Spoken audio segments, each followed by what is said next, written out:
o livro do caminho e da virtude. Tao Te Ching. Lao Tse. Tradução do mestre Eugene Schering, Sociedade Taoísta do Brasil.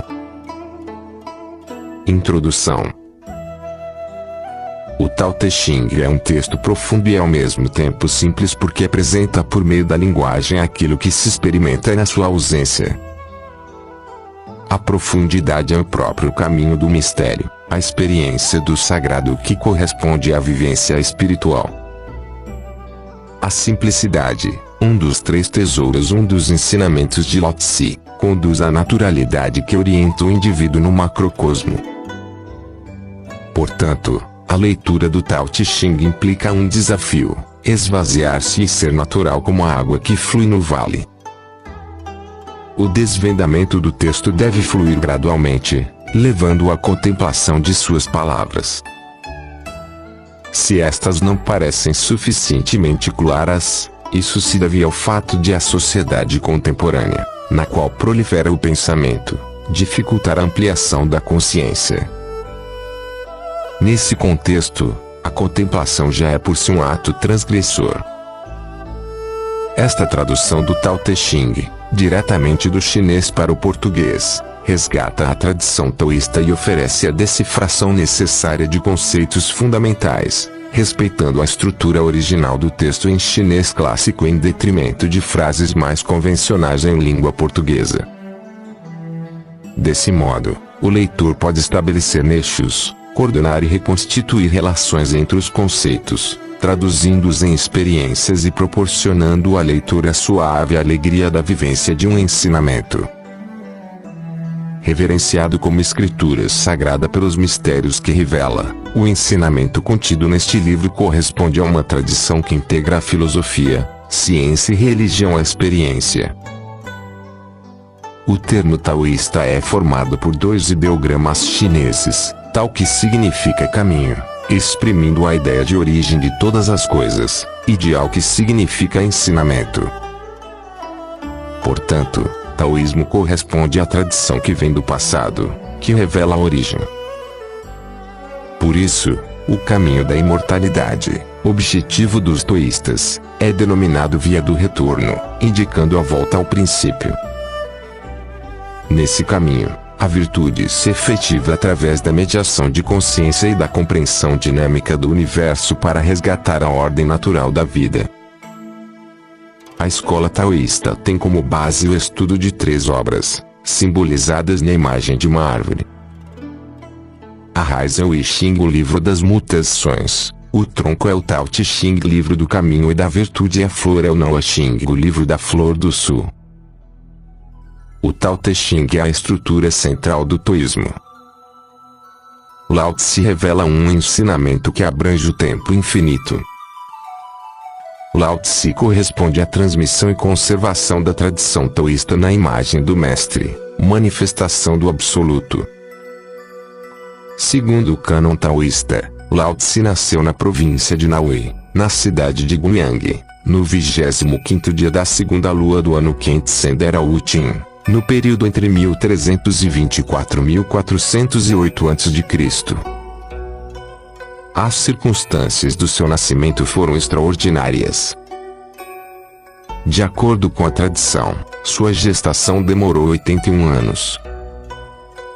Lao Tse foi concebido quando sua mãe engoliu uma pérola de luz, transformação da transparência sublime 2 em sopro, através da essência do sol.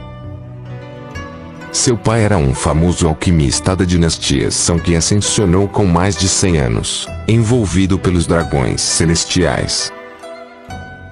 Sua mãe era considerada a encarnação do sopro Yin do seu anterior, sendo ao mesmo tempo sua mestra. Lao Tse nasceu do lado esquerdo das costelas da Sagrada Mãe, no jardim da família sob uma árvore de nome Li, a meixeira, com cabelos brancos e orelhas grandes. Por isso, recebeu o nome de Lao Tse, filho velho, e Lier, orelha grande da meixeira.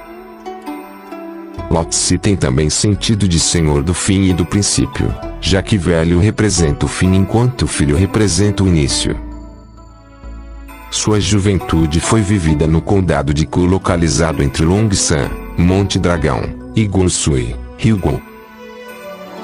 Quando o imperador tirano Zhou assumiu o poder, Lao Tse mudou-se para a região sul do Xishan, no território do rei Wen, fundador da dinastia Zhou. Foi convidado pelo rei Wen para ser responsável pela biblioteca real. Mais tarde, foi nomeado para o cargo de historiador real, permanecendo como tal até o 19º dia da quinta lua do 25º ano da era do rei Zhao, quando solicitou dispensa e retornou à sua terra natal, acompanhado do escudeiro Shojia. No mesmo ano, Lao Tse iniciou sua grande viagem para o ocidente, com o intuito de chegar aos reinos da atual Índia, Afeganistão e Itália. Durante a viagem, permaneceu algum tempo na fronteira de Mei e aceitou o oficial-chefe da fronteira como discípulo. Ditou-lhe vários escritos, entre eles o Tao Te Ching. Muitos anos depois, teve sua ascensão no deserto de Gobi, durante a qual emanou raios de luz em 5 cores, transformando-se em corpo de luz dourada e desaparecendo no céu.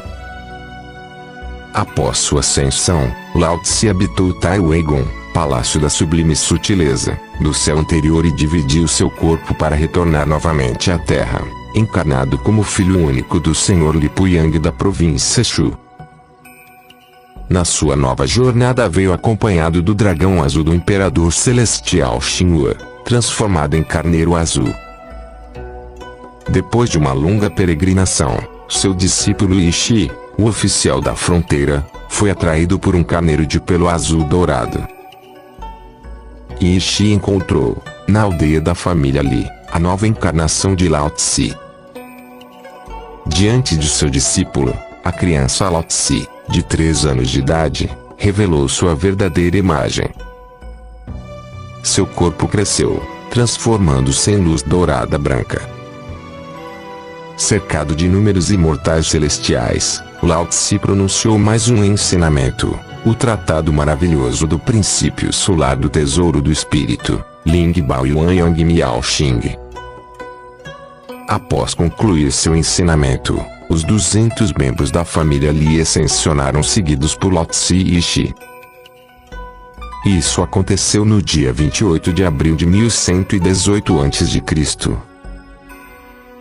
Depois do segundo nascimento e ascensão, Lao Tse ainda retornou inúmeras vezes para transmitir os ensinamentos e para ordenar as novas tradições. Por isso, é chamado pelos taoístas como sublime patriarca do caminho. Lao Tse propõe a apreensão do mistério, suas palavras superam a própria forma, o próprio texto. O desvendamento gradual do ensinamento, aqui oferecido, tenta trazer a apreensão daquilo que, para ele, constitui exatamente o indizível. Wu Ju Xiang. Capítulo 1. O caminho que pode ser expresso não é o caminho constante. O nome que pode ser enunciado não é o nome constante. Sem nome é o princípio do céu e da terra. Com nome é a mãe de 10.000 coisas. Assim, a constante não aspiração é contemplar as maravilhas. E a constante aspiração é contemplar o orifício. Ambos são distintos em seus nomes, mas têm a mesma origem. O comum entre os dois se chama mistério. O mistério dos mistérios é o portal para todas as maravilhas. Capítulo 2. Quando os seres sob o céu reconhecem o belo como belo, então isso já se tornou um mal. E reconhecendo o bem como bem, então já não seria um bem. A existência e a inexistência geram-se uma pela outra. O difícil e o fácil completam-se um ao outro. O longo e o curto estabelecem-se um pelo outro. O alto e o baixo inclinam-se um pelo outro. O som e a tonalidade são juntos um com o outro. O antes e depois seguem-se um ao outro. Portanto, o homem sagrado realiza a obra pela não ação e pratica o ensinamento através da não palavra. Os 10.000 seres fazem, mas não para se realizar. Iniciam a realização, mas não a possuem. Concluem a obra sem se apegar. E justamente por realizarem sem apego, não passam. Capítulo 3. Não valorizando os tesouros, mantém-se o povo alheio à disputa. Não enobrecendo a matéria de difícil aquisição, mantém-se o povo alheio à cobiça. Não admirando o que é desejável, mantém-se o coração alheio à desordem. O homem sagrado governa. Esvazia seu coração. Enche seu ventre. Enfraquece suas vontades. Robustece seus ossos. Mantém permanentemente o povo sem conhecimentos e desejos. Faz com que os de conhecimento não se encorajem e não hajam. Sendo assim, nada fica sem governo. Capítulo 4. O caminho é o vazio, e seu uso jamais o esgota. É imensuravelmente profundo e amplo, como a raiz dos 10.000 seres. Cegando o corte, desatando o nó, harmonizando-se a luz, igualando-se a poeira, límpido como a existência eterna. Não sei de quem sou filho. Venho de antes do Rei Celeste. Capítulo 5. O céu e a terra não são bondosos. Tratam os 10.000 seres como cães de palha. O homem sagrado não é bondoso. Trata os homens como cães de palha. O espaço entre o céu e a terra assemelha-se a um fole. É um vazio que não distorce. Seu movimento é a contínua criação. O excesso de conhecimento conduz ao esgotamento. E não é melhor do que manter-se no centro. Capítulo 6. O espírito do vale nunca morre. Isso se chama orifício misterioso. A porta do orifício misterioso é a raiz do céu e da terra. Seja suave e constante, usufruindo sem se apressar. Capítulo 7. O céu é constante, a terra é duradoura. O que permite a constância e a duração do céu e da terra é o não criar para si. Por isso são constantes e duradouros. Assim, o homem sagrado deixa seu corpo para trás e o corpo avança. Além do corpo, o corpo permanece. Através do não-corpo, conclui o corpo. Capítulo 8. A bondade sublime é como a água. A água, na sua bondade, beneficia os 10.000 seres sem preferência. Permanece nos lugares desprezados pelos outros. Por isso assemelha-se ao caminho. Viva com bondade na terra. Pense com bondade, como um lago. Conviva com bondade, como irmãos. Fale com a bondade de quem tem palavra. Governe com a bondade de quem tem ordem. Realize com a bondade de quem é capaz. Haja com bondade todo o tempo. Não dispute, assim não haverá rivalidade. Capítulo 9.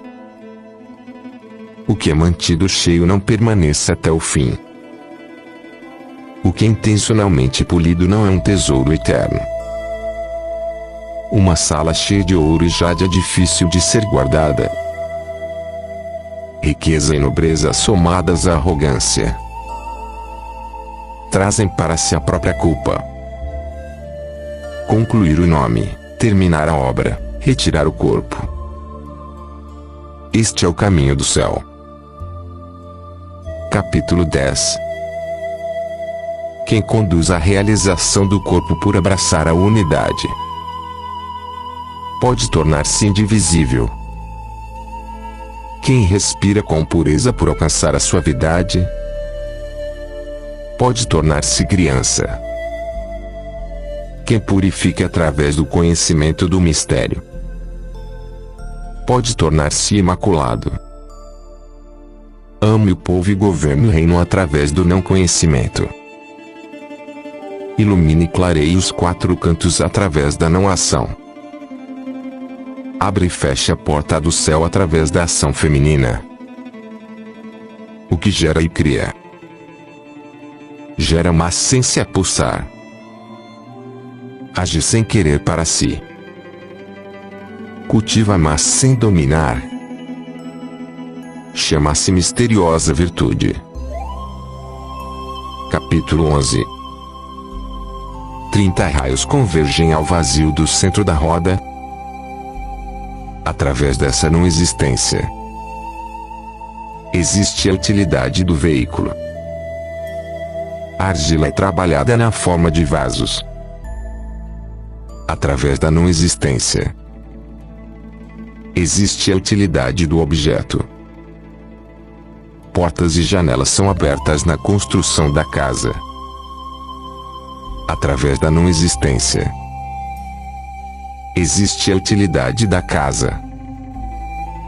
Assim, da existência vem o valor. E da não existência, a utilidade. Capítulo 12. As 5 cores tornam os olhos do homem cegos. As 5 notas tornam os ouvidos do homem surdos.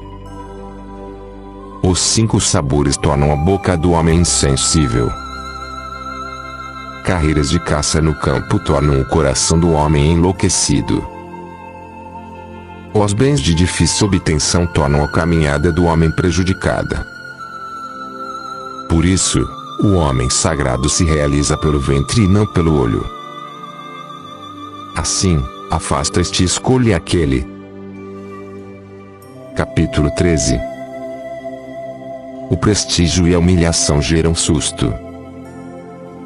A nobreza e a grande preocupação situam-se no corpo. O que são prestígio e humilhação? Prestígio é inferior. Ao obtê-lo ficamos assustados. Ao perdê-lo ficamos assustados. Isto é o que quer dizer o prestígio e a humilhação geram susto. O que quer dizer a nobreza e a grande preocupação situam-se no corpo. A razão de eu ter esta grande preocupação é ter um corpo. Se não tivesse um corpo, com que teria que me preocupar? Por isso, nobre é aquele que entrega o corpo ao mundo. A este o mundo pode se entregar. Quem ama faz do mundo seu corpo. Neste o mundo pode confiar. Capítulo 14. Aquilo que se olha e não se vê, chama-se invisível. Aquilo que se escuta e não se ouve, chama-se inaudível. Aquilo que se abraça e não se possui, chama-se impalpável. Estes 3 não podem ser revelados. Por isso se fundem e se tornam um. Enquanto o superior não é luminoso, enquanto o inferior não é vago, o constante que não pode ser nomeado é o retorno à não existência. É a expressão da não expressão. e a imagem da não existência. A isso se chama indeterminado. Encarando-o, não se vê sua face. Seguindo-o, não se vê suas costas. Quem mantém o caminho ancestral poderá governar a existência presente. Quem conhece o princípio ancestral encontrará a ordem do caminho. Capítulo 15. Os bons realizadores da antiguidade eram sutis, maravilhosos, misteriosos e despertados. Eram profundos e não podiam ser compreendidos. E justamente por não poderem ser compreendidos, é preciso esforçar-se para ilustrá-los. Receosos como quem atravessa um rio no inverno, cautelosos como quem teme seus vizinhos, reservados como o hóspede, solúveis como o gelo fundente, genuínos como a madeira bruta, vazios como os vales, entorpecidos como as águas turvas. O turvo, através da quietude, torna-se gradualmente límpido. O quieto, através do movimento, torna-se gradualmente criativo. Aquele que resguarda este caminho não tem desejo de se enaltecer. E justamente por não se enaltecer, mesmo envelhecido, pode voltar a criar. Capítulo 16. Alcançando o extremo vazio e permanecendo na quietude da extrema quietude, os 10.000 seres se manifestam simultaneamente.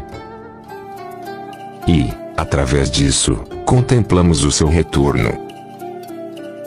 Apesar da diversidade dos seres, cada um deles pode retornar à sua raiz. O regresso à raiz se chama quietude. Quietude se chama retornar a viver. Retornar a viver se chama constância. Conhecer a constância se chama iluminação. Desconhecer a constância é a impropriedade que provoca o infortúnio. Quem conhece a constância é abrangente. Quem é abrangente pode ser coletivo. O coletivo tem o poder da criação. A criação tem o poder do céu. O céu tem o poder do caminho. O caminho tem o poder do eterno. Assim, mesmo perdendo o corpo, não irá perecer. Capítulo 17. Do Supremo, o inferior tem apenas ciência da existência. Do estado que o sucede, intimidade ou admiração. Do estado seguinte, temor ou desprezo. Não havendo suficiente confiança, surge a desconfiança. Quem valoriza a palavra, realiza obras sem deixar rastros. Assim, o povo achará que surgiu por si, naturalmente. Capítulo 18. Quando se perde o grande caminho, surgem a bondade e a justiça. Quando aparece a inteligência, surge a grande hipocrisia. Quando os 6 parentes não estão em paz, surgem o amor filial e o amor paternal. Quando há desordem e confusão no reino, surge o patriota. Capítulo 19.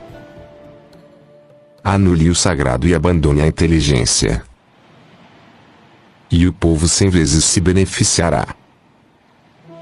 Anule a bondade e abandone a justiça, e o povo retornará ao amor filial e ao amor paternal.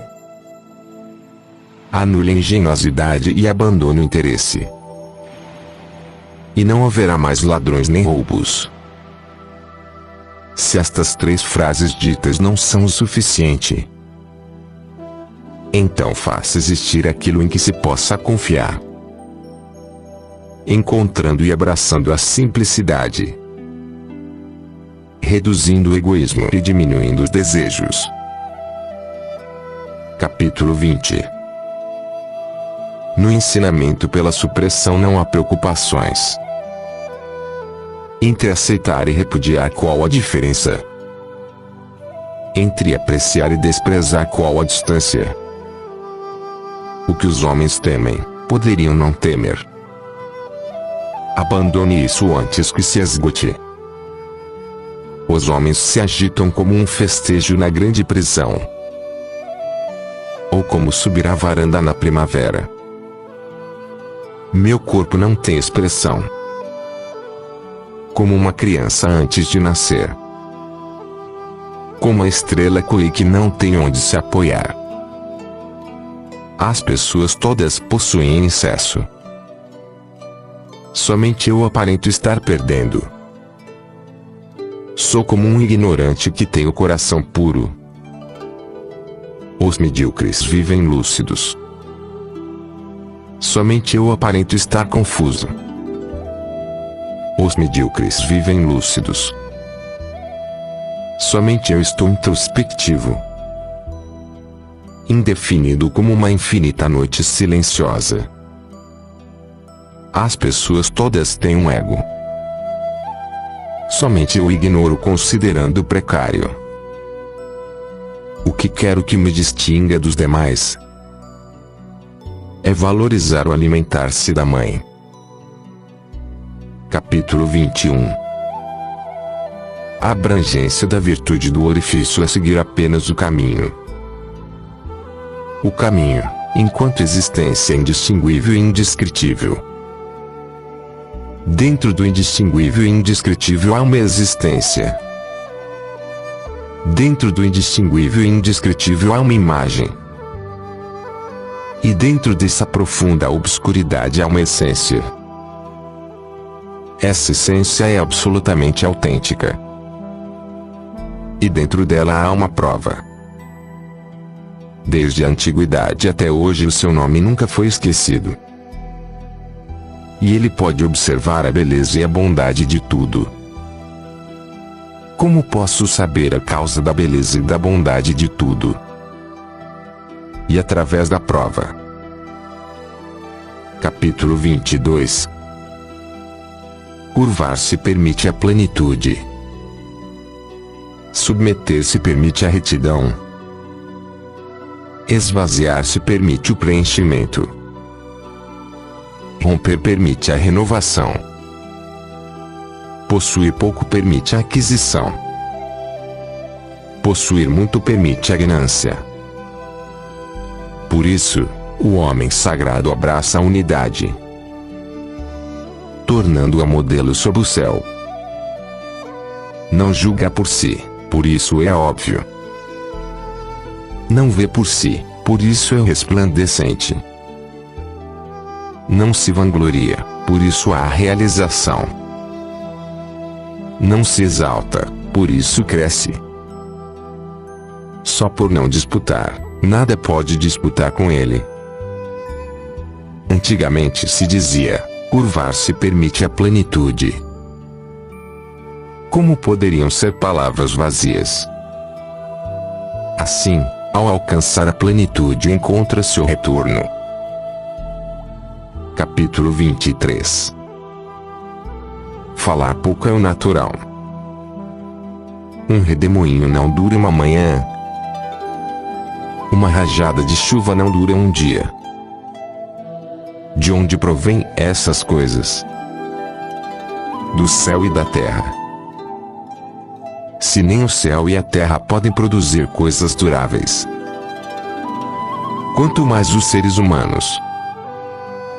Por isso, quem segue e realiza através do caminho adquire o caminho. Quem se iguala à virtude adquire a virtude. Quem se iguala perde o caminho. Convicção insuficiente leva a não convicção. Capítulo 24. Quem respira apressado não dura. Quem alarga os passos não caminha. Quem vê por si não se ilumina. Quem aprova por si não resplandece. Quem se auto-enriquece não cria obra. Quem se exalta não cresce. Esses, para o caminho, são como os restos de alimento de uma oferenda. Coisas desprezadas por todos. Por isso, quem possui o caminho não atua desse modo. Capítulo 25. Há algo completamente entorpecido, anterior à criação do céu e da terra, quieto e ermo, independente e inalterável, move-se em círculo e não se exaure. Pode-se considerá-lo a mãe sob o céu. Eu não conheço o seu nome. Chamo de caminho. Esforçando-me por denominá-lo, chamo-o de grande. Grande significa ir. E significa distante. Distante significa retornar. O caminho é grande. O céu é grande. A terra é grande. O rei é grande. Dentro do universo há 4 grandes, e o rei é um deles. O homem se orienta pela terra. A terra se orienta pelo céu. O céu se orienta pelo caminho. O caminho se orienta por sua própria natureza. Capítulo 26. A ponderação torna enraizado o leviano. A quietude torna governado o inquieto. Por isso o homem superior termina o dia de caminhada sem se afastar da ponderação e dos recursos. Embora existam maravilhas em perspectiva, permanece quieto e naturalmente transcendente. Como pode um senhor de 10.000 veículos utilizar seu corpo levianamente sob o céu? Ao ser leviano, perderia a raiz. Ao ser inquieto, perderia o governo. Capítulo 27.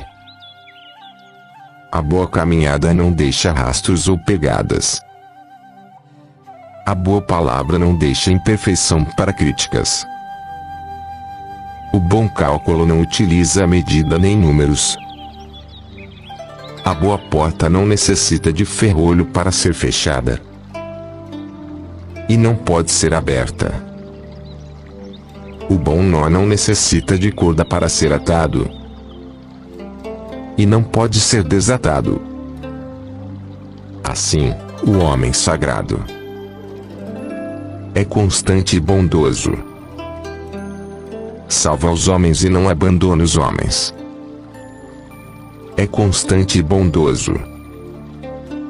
Salva coisas e não abandona coisas. Isso se chama herdar a luz. O homem bom é mestre daquele que não é bom. O homem que não é bom é o recurso daquele que é bom. Quem não valoriza seu mestre e quem não ama seu recurso,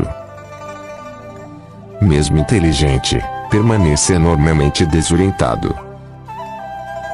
A tudo isso denomina-se maravilha essencial. Capítulo 28. Conhecendo o masculino, resguardando o feminino.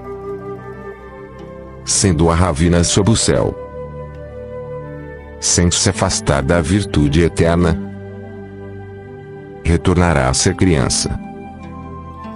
Conhecendo o branco, resguardando o negro. Sendo um modelo sob o céu.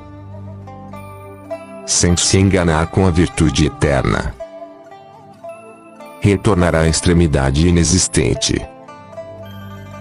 Conhecendo a glória, resguardando a humildade. Sendo o vale sob o céu. Sendo o vale sob o céu, completará a virtude eterna. e retornará a ser madeira bruta. A madeira bruta partida transforma-se em instrumentos. E o homem sagrado utiliza-os através de um regente. Isto tudo é um grande corte sem incisão. Capítulo 29. Para quem deseja possuir o mundo e age para isso, vejo, não o conseguirá. O mundo é um recipiente espiritual que não se pode manipular. Quem o manipula, destrói. Quem o retém, perde. Pois as coisas caminham ou acompanham. Sopram quente ou sopram frio. São rígidas ou flexíveis. Ligam-se ou rompem-se. Por isso, o homem sagrado elimina o excesso. Elimina a opulência. Elimina a complacência. Capítulo 30. Aquele que utiliza o caminho para auxiliar o Senhor dos homens não utiliza a arma e a força, sob o céu, pois esta atividade beneficia o revide.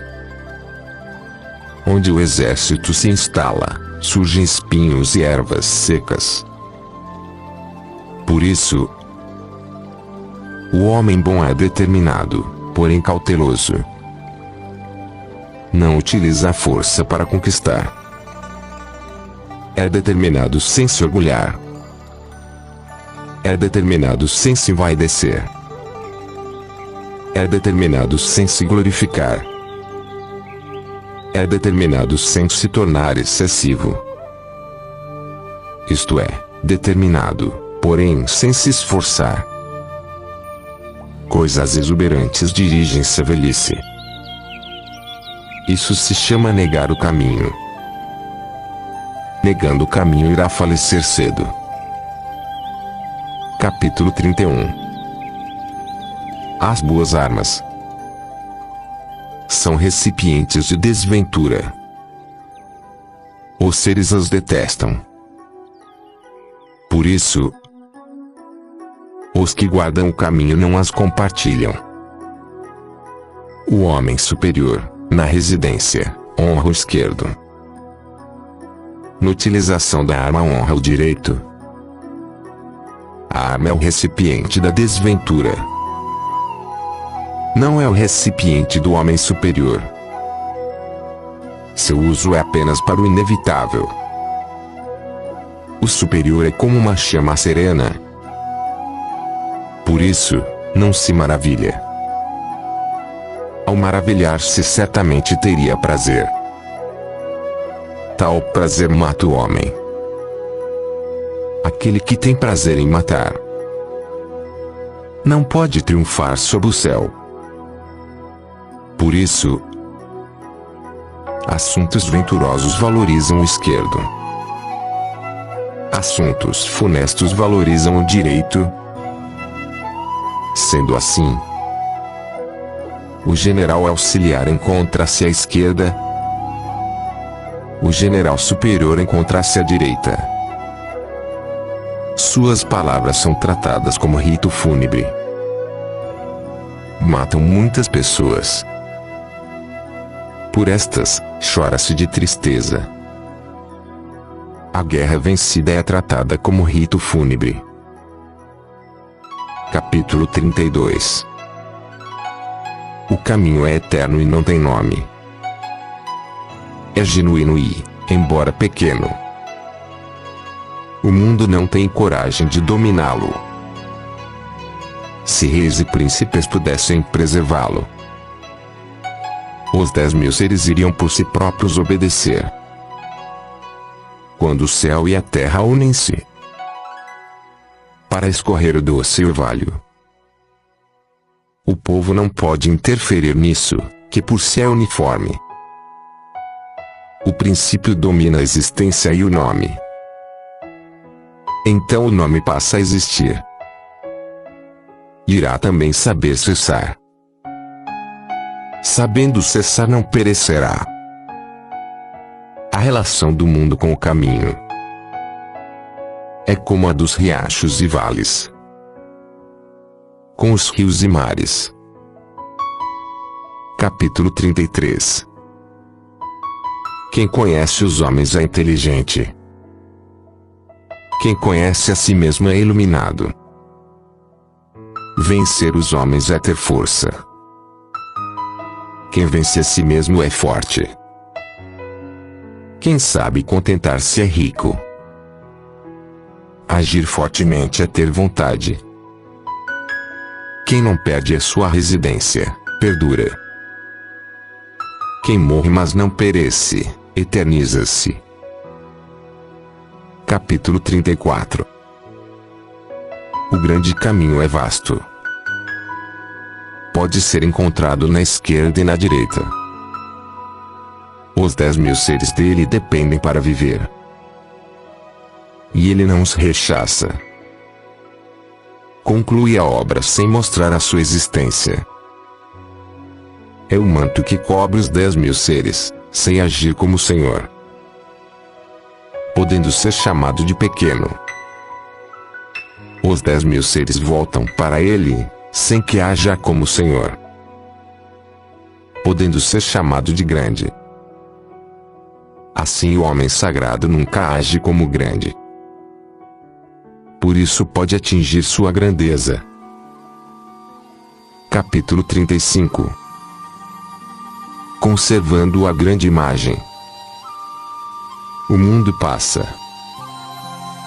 Passa sem danos. Com tranquilidade, serenidade e supremacia. A música e as iguarias param o viajante.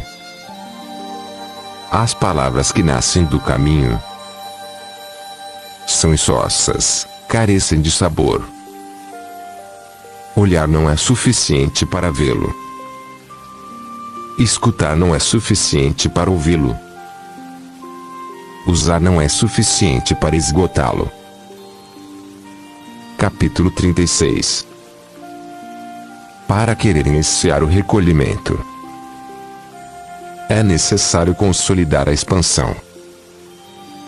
Para querer iniciar o enfraquecimento, é necessário consolidar o fortalecimento. Para querer iniciar o abandono, é necessário consolidar o amparo.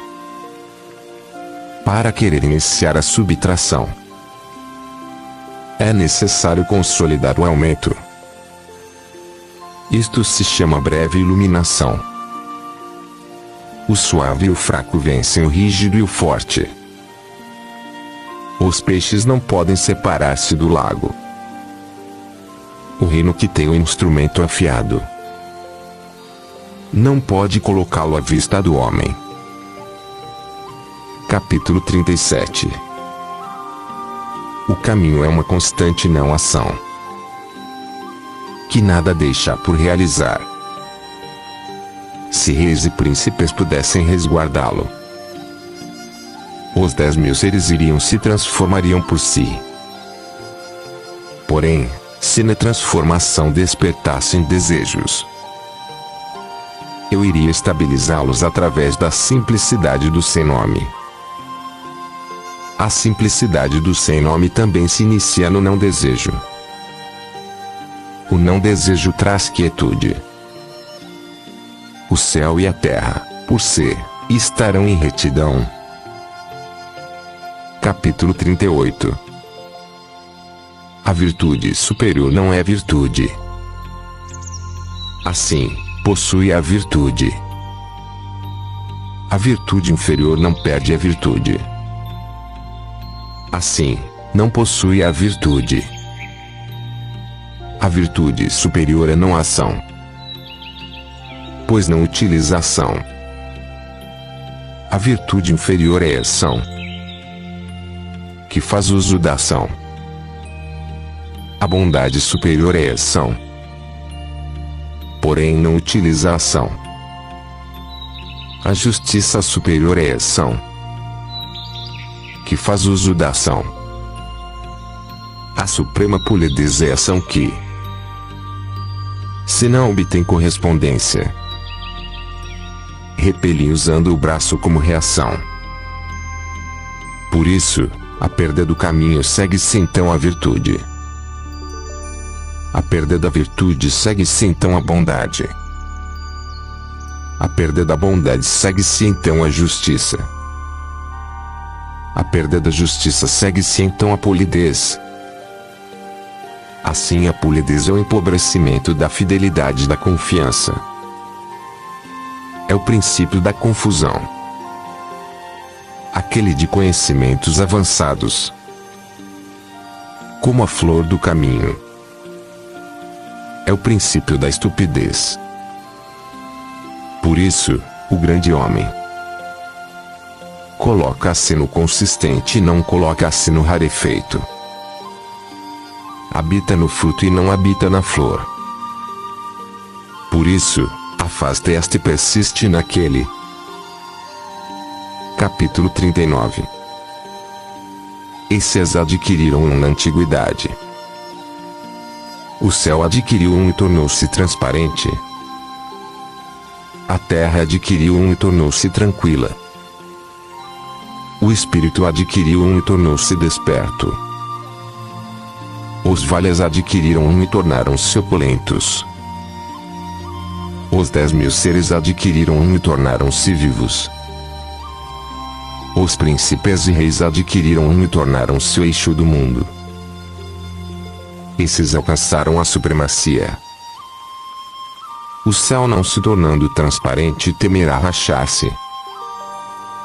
A terra não se tornando tranquila temerá estremecer.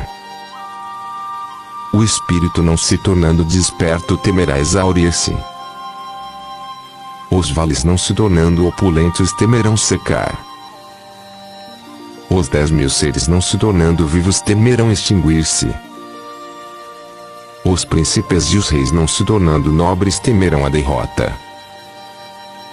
Por isso, o nobre utiliza a humildade como princípio. O alto utiliza o baixo como base. Sendo assim, os príncipes e os reis denominam-se a si mesmos de órfãos, carentes e indignos. Isto seria utilizar a humildade como princípio, não seria. Por isso, alcançar o valor é aproximar-se do não elogio. Não desejando vulgar, como o jade. Sendo simples como a pedra. Capítulo 40. O retorno ao movimento do caminho. A suavidade é a atuação do caminho. Os seres sob o céu nascem da existência. E a existência nasce da não existência. Capítulo 41. O homem superior ao ouvir sobre o caminho esforça-se para poder realizá-lo. O homem mediano ao ouvir sobre o caminho às vezes o resguarda, às vezes o perde. O homem inferior ao ouvir sobre o caminho trata-o às gargalhadas. Se não fosse tratado às gargalhadas, não seria suficiente para ser o caminho. Por isso, as seguintes palavras sugerem: a iluminação do caminho é como se fosse a obscuridade. O avanço do caminho é como se fosse o retrocesso. As planícies do caminho são como se fossem iguais. A virtude superior é como se fosse o comum. A grande brancura é como se fosse o sujo. A virtude ampla é como se fosse insuficiente. Construir a virtude é como se fosse roubar. A consistência verdadeira é como se fosse o instável. O grande quadrado não tem ângulos. O grande recipiente conclui-se tarde. O grande som carece de ruído. A grande imagem não tem forma. O caminho é invisível e não tem nome. Assim, apenas o caminho é bom em auxiliar e concluir. Capítulo 42.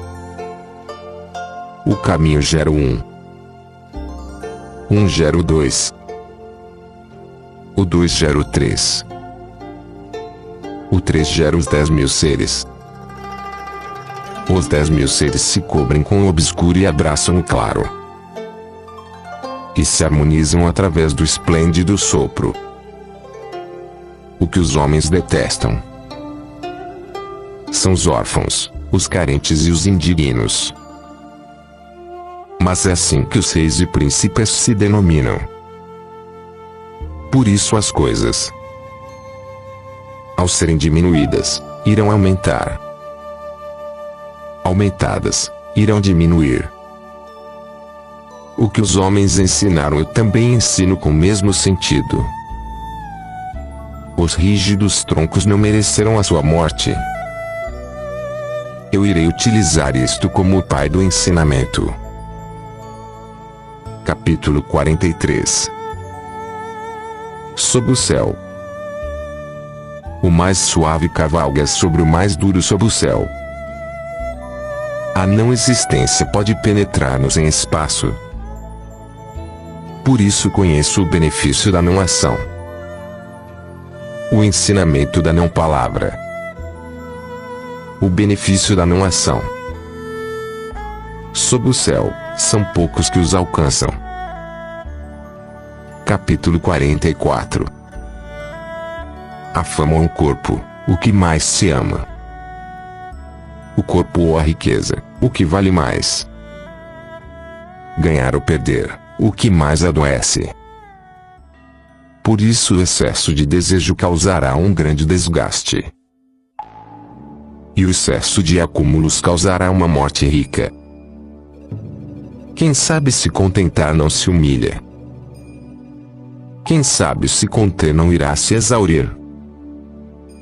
Sendo assim, poderá viver longamente. Capítulo 45. A suprema conclusão parece incompleta. Sua utilização não danifica. A suprema abundância parece vazia. Sua utilização não esgota.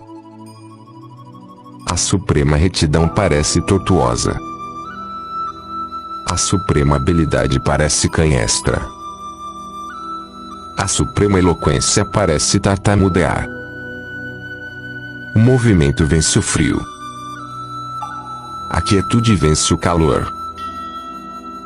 A transparência e a quietude atuam governando sob o céu. Capítulo 46. Existindo caminho sob o céu, conduzem-se os cavalos para estercar. Não existindo caminho sob o céu, armam-se os cavalos para viver nas fronteiras. Não há delito maior do que estimar os desejos. Não há calamidade maior em não saber se contentar. Não há erro maior do que desejar possuir. Por isso, com a suficiência de quem sabe que é suficiente, terá sempre o suficiente. Capítulo 47. Sem sair da porta, pode-se conhecer o mundo. Sem ver através da janela, pode-se conhecer o caminho do céu. Quanto mais longe saímos, tanto menos conhecemos. Por isso, o homem sagrado conhece sem caminhar, reconhece sem ver, realiza sem agir. Capítulo 48. A realização através dos estudos é expandir dia após dia. A realização através do caminho é simplificar dia após dia. Simplificando e simplificando mais, até alcançar a não ação. Na não ação não há o que não possa ser feito.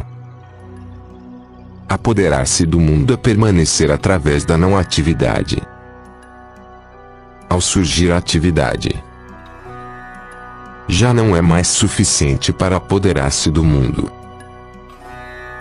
Capítulo 49. O homem sagrado não tem coração. Toma o povo como seu coração. Com os bons faço o bem. Com os que não são bons faço o bem também. Adquirindo o bem. Com os sinceros sou sincero. Com os que não são sinceros sou sincero também. Adquirindo a sinceridade. O homem sagrado sob o céu age cautelosamente fundindo os corações do mundo. O povo todo com olhos e ouvidos atentos. O homem sagrado os trata como crianças. Capítulo 50. Nascer na vida, entrar na morte.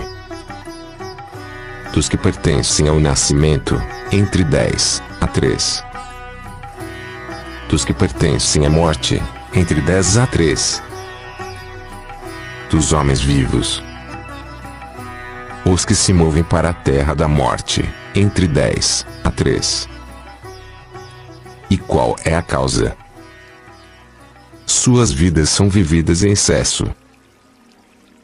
Ouvi dizer que o bom cultivador da vida viaja pela terra e não se confronta com rinocerontes nem tigres. E atravessa um exército sem armadura nem armas. Os rinocerontes não têm onde enfiar o chifre. Os tigres não têm onde cravar as garras.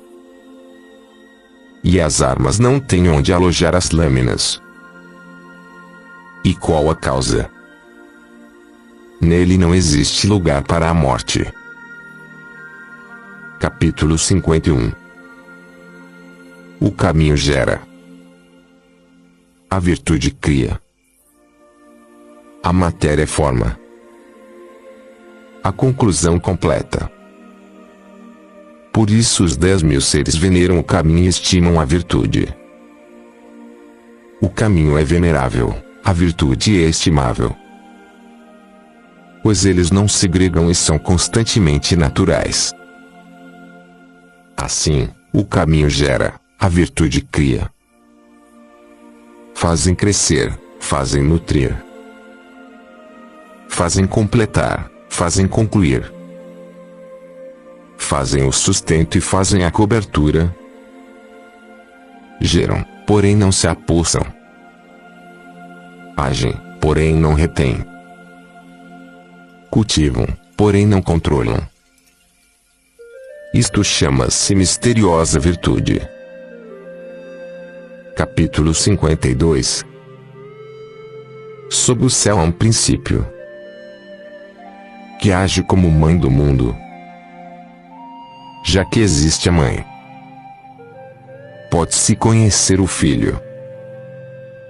Já que se conhece o filho, volte a preservar a mãe. Assim, o fim do corpo não conduzirá à morte. Fechando a boca, trancando a porta, até o fim do corpo, sem desgaste. Abrindo a boca, favorecendo a atividade, até o fim do corpo, sem salvação. Ver o pequeno se chama iluminação. Usar a suavidade se chama força. Use de volta a sua luz para voltar a iluminar-se. Assim, não restará dano ao corpo. Isto se chama herdar o constante. Capítulo 53. Torne-me naturalmente firme e o possuidor do saber. Percorrendo o grande caminho, temendo apenas o desperdício. O grande caminho é bastante tranquilo. Mas os homens gostam bastante de trilhas. Governo com excesso de degraus. Campo com excesso de erva daninha. Armazém com excesso de vazios. Vestir bordados coloridos. Carregar espada afiada. Satisfazer-se comendo e bebendo. Possuir moedas e bens em excesso. Isto chama-se roubo e autoencantamento. Roubo e autoencantamento negam o caminho. Capítulo 54. Bem plantado, não se desarraiga. Bem abraçado, não se aparta. Assim, filhos e netos não cessam de cultuar. Restaure seu corpo. Sua virtude será autêntica. Restaure sua casa. Sua virtude será abundante. Restaure sua província. Sua virtude será crescente. Restaure seu reino. Sua virtude será farta. Restaure seu mundo. Sua virtude será vasta. Assim, através do corpo percebe-se o corpo. Através da casa percebe-se a casa. Através da província percebe-se a província. Através do reino percebe-se o reino. Através do mundo percebe-se o mundo. Como posso saber da natureza do mundo? E através disso. Capítulo 55. Quem possui a virtude em abundância é como um recém-nascido. Os insetos não picam. As aves de rapina e os animais bravios não o agarram. Tem ossos leves e cartilagens macias, mas pegam com firmeza. Desconhece a união de macho e fêmea, mas seu órgão se desperta, pela plenitude da essência. Grita até o fim do dia, mas não fica rouco, pela plenitude da harmonia. Conhecer a harmonia chama-se constância. Conhecer a constância chama-se iluminar. Enriquecer a vida chama-se esclarecer. E o coração que ordena o sopro chama-se força. As coisas no seu auge tornam-se velhas. Isso chama-se negar o caminho. Negando o caminho, rapidamente falecem. Capítulo 56. O que é da compreensão não é a palavra. O que é da palavra não é compreensão. Fechando a boca. Trancando a porta. Cegando o corte.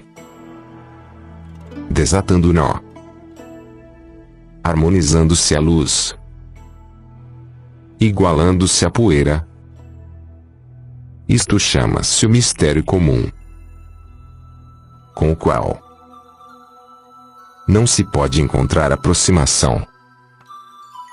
Não se pode encontrar afastamento. Não se pode encontrar benefício. Não se pode encontrar malefício. Não se pode encontrar valorização. Não se pode encontrar desvalorização. Por isso age como nobre sob o céu. Capítulo 57. Através da retidão organiza-se o reino. Através da singularidade dirige-se a guerra. Através da não atividade adquire-se o mundo. Como posso saber da natureza do mundo? E através disso, muitas restrições e omissões no mundo tornam completamente pobre o povo. Muitos instrumentos afiados entre o povo fazem crescer a confusão no reino e na família. Muito conhecimento engenhoso entre o povo faz crescer o surgimento de objetos estranhos. Leis e coisas crescendo visivelmente fazem surgir muitos ladrões e salteadores. Por isso o homem sagrado dizia: eu não agindo, o povo se transforma. Eu sem atividade, o povo se enriquece. Eu bem tranquilo, o povo se retifica. Eu sem desejos, o povo se simplifica. Capítulo 58. Onde governa a tolerância, o povo tem tranquilidade. Onde governa a discriminação, o povo tem insatisfação. É na desgraça que se encontra a felicidade. É na felicidade que se esconde a desgraça. Quem é capaz de conhecer estes extremos? Na ausência de governo, o governo passa a agir como estranho. A bondade passa a agir como maldade. A ilusão do homem tem seu dia consolidado longamente. Seja quadrado sem corte. Seja honesto sem humilhar. Seja reto sem abuso. Seja luminoso sem ofuscar. Capítulo 59. Para reger o homem e servir o céu. Nada como ser o modelo. Somente sendo o modelo pode-se dominar cedo. Dominar cedo significa aumentar o acúmulo de virtude. Aumentando o acúmulo de virtude, então não há o que não se possa vencer. Não havendo o que não se possa vencer, não se conhece seu extremo. Podendo conhecer seus extremos, pode-se possuir o reino. Possuindo amando o reino, pode-se ser constante. Isto é uma raiz profunda e um pedúnculo sólido. É o caminho da vida constante e visão duradoura. Capítulo 60. Governar um grande reino é como cozinhar um pequeno peixe, atuando sob o céu através do caminho. Seus demônios não são despertados. Não que seus demônios não sejam despertados. Seu despertar não fere o homem. Não apenas que seu despertar não fira o homem sagrado também não fere o homem. Sendo que os dois não se ferem. Assim suas virtudes se unem e retornam. Capítulo 61. O grande reino é aquele corrente abaixo.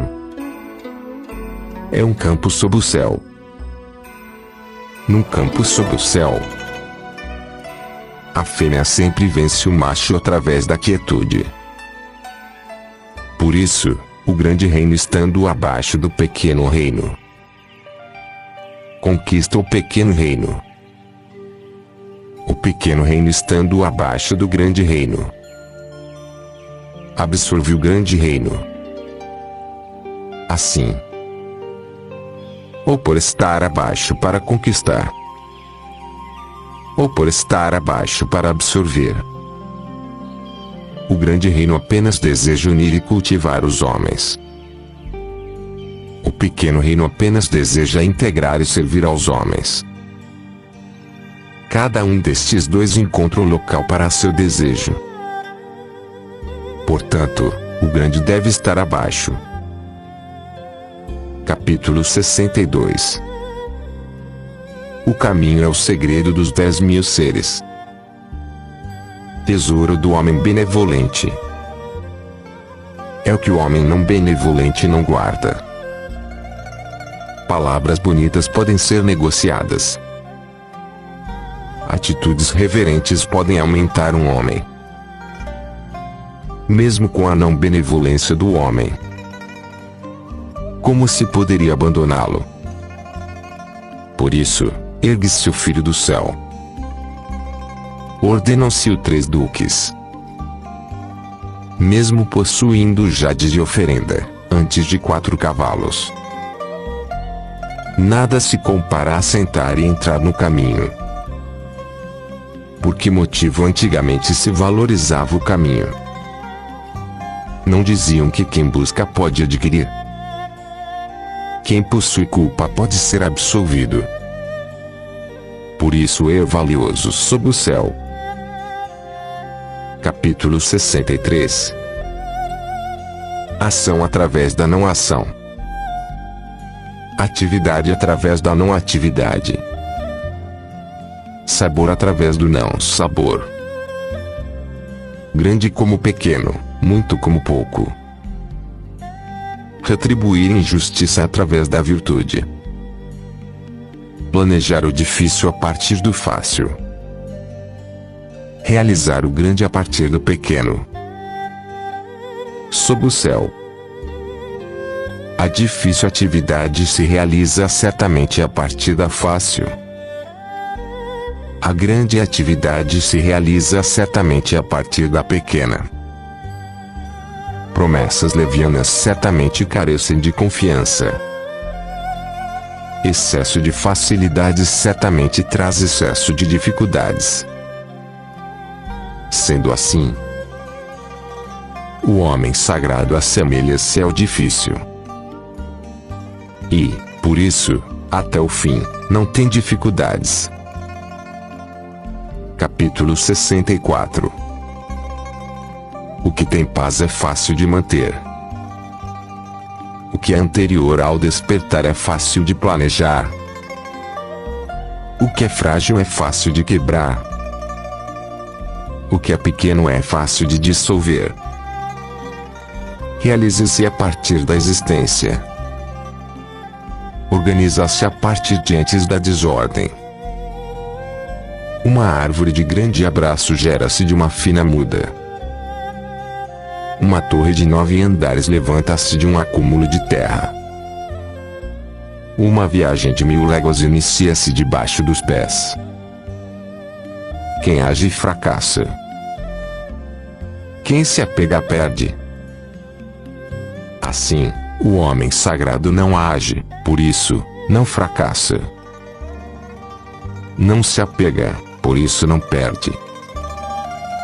Os homens, na realização das atividades, sempre fracassam em suas quase conclusões. Cautela tanto no fim como no princípio. Conduz a atividade sem fracasso. Assim, o homem sagrado deseja através do não desejo. Não valoriza as coisas de difícil aquisição. Aprende através do não aprender. Possui o que ultrapassa a todos os homens. Para auxiliar a naturalidade dos 10.000 seres. E não encorajar a ação. Capítulo 65. Na antiguidade, os bons realizadores do caminho não o utilizavam para esclarecer o povo. Utilizavam-no para alegrá-lo. A dificuldade de se governar o povo é devida aos seus conhecimentos. Por isso, utilizando o intelecto para governar o reino, tem-se furtos no reino. Não utilizando o intelecto para governar o reino, tem-se virtude no reino. Aquele que conhece estes dois também se orienta por estes modelos. O constante conhecimento de orientar-se por estes modelos chama-se misteriosa virtude. A misteriosa virtude é a profunda e longa, inverso das coisas. Naturalmente, após isso, alcança-se a grande fluência. Capítulo 66. O que pode tornar os rios e mares reis dos sem vales? E saber situar-se embaixo. Por isso podem ser os reis dos sem vales. Assim, o homem sagrado, aspirando estar acima dos homens, coloca suas palavras abaixo das deles. Aspirando estar à frente dos homens, coloca seu corpo atrás dos deles. Portanto, situa-se em cima, mas seu povo não sente o peso. Situa-se à frente, porém o povo não é lesado. Assim, o mundo alegra-se em exaltá-lo, porém sem desgosto. Como ele não disputa, o mundo não pode disputar com ele. Capítulo 67. Sob o céu todos se consideram o grande. Não riu disso, o grande sendo grande. Por isso não ri. Se risse, há muito teria se tornado pequeno. Eu tenho 3 tesouros que valorizo e preservo. O primeiro chama-se afetividade. O segundo chama-se simplicidade. E o terceiro chama-se não encorajar ser o dianteiro sob o céu. Assim, através da afetividade pode-se ter coragem. Através da simplicidade pode-se ter amplitude. Não encorajando ser o dianteiro sob o céu, pode-se concluir o instrumento do Eterno. Hoje, abandonando a afetividade e tendo coragem, abandonando a simplicidade e tendo amplitude, abandonando o ulterior e tornando-se o dianteiro. Isso é morrer. Através da afetividade, com a manifestação, é ordenada a retidão. Com o resguardo, é ordenada a duração. Quando o céu quer salvar, utiliza a afetividade como proteção. Capítulo 68. Na antiguidade, os bons praticantes de cavalheirismo não eram belicosos, bons em guerrear, sem ira, bons em vencer os inimigos, sem disputa, bons em empregar os homens, agindo como o inferior. Isso se chama a virtude da não disputa. Isso se chama a força de empregar os homens. Isso se chama a supremacia da união com o céu e a antiguidade. Capítulo 69. Sobre o uso da arma hectares, um provérbio. Não me encorajo a agir como anfitrião. Prefiro agir como hóspede. Não me encorajo em avançar uma polegada. Prefiro recuar um pé. Isso se chama mover não movendo. Agarrar não abraçando. Defender não lutando. Enfrentar sem inimizade. Não há desgraça maior do que humilhar o inimigo.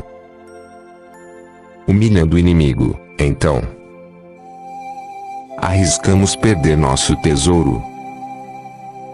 Por isso, no confronto onde as armas que se igualam, vence, então, o que está entristecido.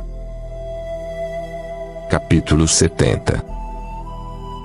Minha palavra é bastante fácil de compreender, bastante fácil de praticar. Mas, sob o céu, ninguém consegue compreendê-la, ninguém consegue praticá-la. Palavras têm uma origem. Atos têm um regente. E somente através da não compreensão não se tem a compreensão do ego. Aqueles que me compreendem são poucos. Aqueles que me seguem são nobres. Por isso, o homem sagrado se cobre com andrajos abraçando um jade. Capítulo 71. Saber do não saber é sublime. Não saber do saber é doença. Assim, o homem sagrado não adoece, por considerar doença a doença. Por isso, não há doença. Capítulo 72. Quando o povo não tem medo do temível, então, o grande temor chega. Não estreite sua morada. Não despreze sua vida. Pois somente não desprezando pode se tornar não apodrecido. Por isso, o homem sagrado conhece a si mesmo, mas não se evidencia. Ama a si mesmo, mas não se estima. E, assim, nega isto e admite aquilo. Capítulo 73. Quem tem coragem de ser valente terá a morte. Quem tem coragem de ser cauteloso terá a vida. E esses dois são ora benéficos, ora maléficos.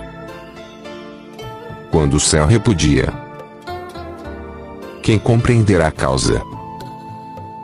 O caminho do céu não disputa, mas é bom em vencer. Não fala, mas é bom em responder. Não é invocado, mas por si vem.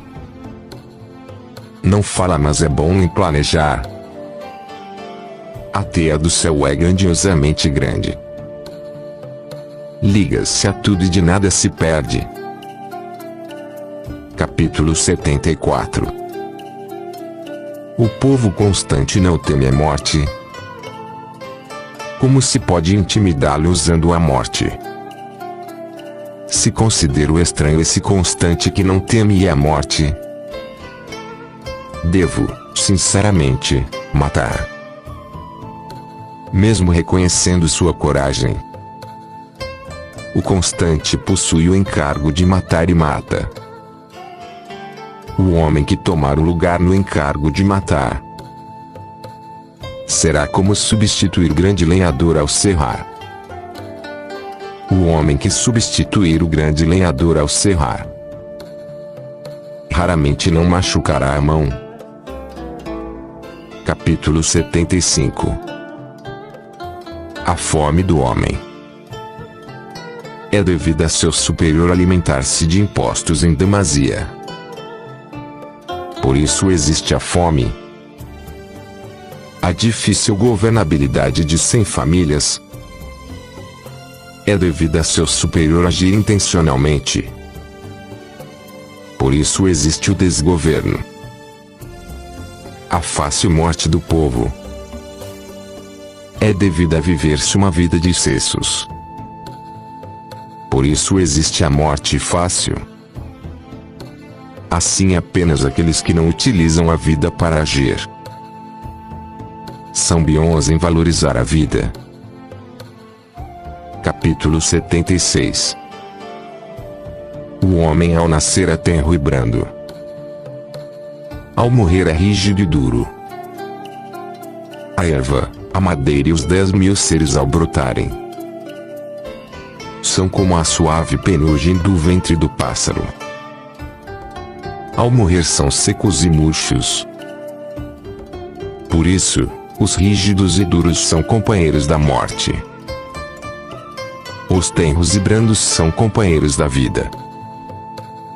Sendo assim, as armas duras não vencem. As árvores duras são comuns. Por isso, os rígidos e duros moram embaixo. tenros e brandos situam-se em cima. Capítulo 77. O caminho do céu é como o retesar do arco. A parte superior abaixa, a parte inferior sobe. A parte que possui sobra é diminuída. A parte não suficiente é completada. O caminho do céu diminui a sobra possuída. Completa o não suficiente. Mas o caminho do homem não se orienta assim. Diminui do não suficiente para oferecer ao que possui sobra. Mas quem pode possuir sobra para oferecer ao mundo? Somente aquele que possui o caminho. Por isso, o homem sagrado age sem querer para si. Conclui a obra, mas não se apega. E não deseja mostrar sua eminência. Capítulo 78. Sob o céu, nada é mais suave e brando que a água. No entanto, para atacar o que é rígido e duro, nada pode se adiantar a ela. Nada pode substituí-la. Assim, a suavidade vence a força. O brando vence o duro. Sob o céu, não há quem não saiba. Não há quem possa praticá-lo. Por isso o homem sagrado disse: aceitar as impurezas do reino chama-se reger o cereal e a terra. Aceitar as desventuras do reino chama-se reinar sob o céu. As palavras corretas parecem contrárias. Capítulo 79. Ao se conciliar um grande rancor, certamente ainda se terá um resto de rancor. Então como se pode agir bem? Sendo assim, o homem sagrado toma o sinal esquerdo e não critica as pessoas. Por isso, quem tem virtude se orienta pelo sinal. Quem não tem virtude se orienta pelo vestígio. O caminho do céu não cria intimidade, mas acompanha sempre o homem bom. Capítulo 80. Um pequeno reino de poucos habitantes, mesmo que possua um utensílio para dezenas de centenas, não usa. Faça o povo valorizar a morte e não viajar longe. Possuindo barcos e carruagens, mas não tendo onde usá-los. Possuindo armas e armaduras, mas não tem onde enfileirá-las. Faça o povo retornar aos nós em corda e ao seu uso. Então serão doces seus alimentos, belas suas roupas, pacíficas suas moradias, alegres seus costumes. Que os reinos vizinhos estejam à vista. Que o som de galos e cachorros sejam ouvidos. Faça o povo alcançar a velhice sem ter que ir e vir. Capítulo 81. Palavras confiáveis não são belas. Palavras belas não são confiáveis. Quem sabe não é abrangente. Quem é abrangente não sabe. Quem é bom não discute. Quem discute não é bom. O homem sagrado não acumula. Quanto mais faz para os homens, mais tem. Quanto mais dá aos homens, mais aumenta. O caminho do céu é favorecer e não prejudicar. O caminho do homem sagrado é fazer e não disputar.